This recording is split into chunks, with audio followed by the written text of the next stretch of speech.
Good morning, Meadow. Beth stopped at my desk. Her eyes went wide, and I braced for what would come next. Oh, I'm happy you finally decided to stop trying to cover up that awful scar. By the end of the day, your makeup just wears off, and you can see it anyway. It's such a shame. You were such a beautiful girl. I mean, you still are, even with the scar on your face. Beth smiled a bright smile as she continued by my desk, as if she wasn't just a royal bitch. Who says that? Beth does, that's who. And most everyone else. At least she makes comments to my face instead of whispering them behind my back. I should have been used to it by now. From the moment I'd woken up in the hospital with this hideous scar marring my face, people have been making comments. Oh, you poor thing. Does it hurt? So sad to mark such a pretty face. I've heard it all, and mostly I ignored the stares and running commentary about how my scar came to be. People comment as if I don't know I have a 6-inch scar running from my ear to my chin. I knew it was there. I saw it every day. A stark reminder that I was lucky to be alive. My flesh had been flayed open with such force 2 of my teeth were dislodged, and I have dental implants. Unfortunately, even after plastic surgery, the scar was still prevalent. These days, I chose to view the mark as a symbol of what I lived through. I've not always felt that way. There were many dark days after the attack happened. I was too afraid to leave my house, horrified I looked like a monster. And there was a time I'd contemplated ending it all.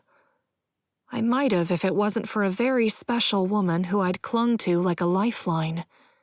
Veronica Venus 21 was my savior, even though I'd never met her in real life. She was a member of a message board I joined after I was released from the hospital. The group was for victims of violent crimes. We'd spent hours in the online chat room. She'd survived a horrific ordeal, much worse than mine, and she'd made it through. She gave me hope. Seaside, Oregon is a small resort city with a beach known for its surf breaks and a 1920s promenade with an arcade and an old-fashioned carousel. The population is a hair over 6,000, a far cry from the 1.5 million who crowd Phoenix.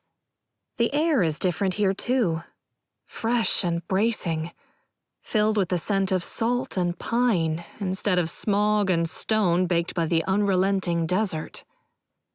I hope everything will be different here. I hope I can leave all my nightmares behind.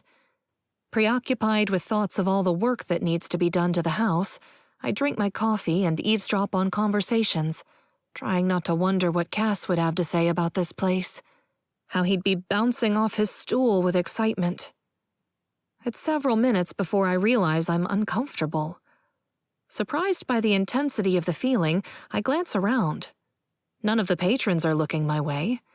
The music is cheerful, the interior of the diner is clean and bright, and everything appears normal. Boring, even. Then why is the skin on the back of my neck crawling? I glance over my shoulder and discover the reason. The guy in the raincoat is looking at me. No, not looking. Glaring. Conspicuously hostile, he stares at me with total revulsion, as if I've deeply offended him in some way.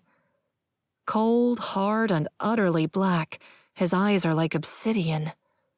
I raise my brows and stare back at him, because I don't have time for assholes with attitude problems. Here you go, honey. The nice waitress deposits a plate in front of me. It's overflowing with an omelet that could feed a family of 4, topped by a messy pile of hash browns. Wow, that's a lot of food. She laughs, her stomach jiggling. I should have warned you about the portion sizes. Cal, that's my husband, is the cook, and he likes folks to leave feeling like they got a lot for their money. Tell Cal you can raise the price of this omelet by $10 and I'd still feel like I got a lot for my money. I poke at the huge, fluffy mound with my fork. How many eggs are even in this thing?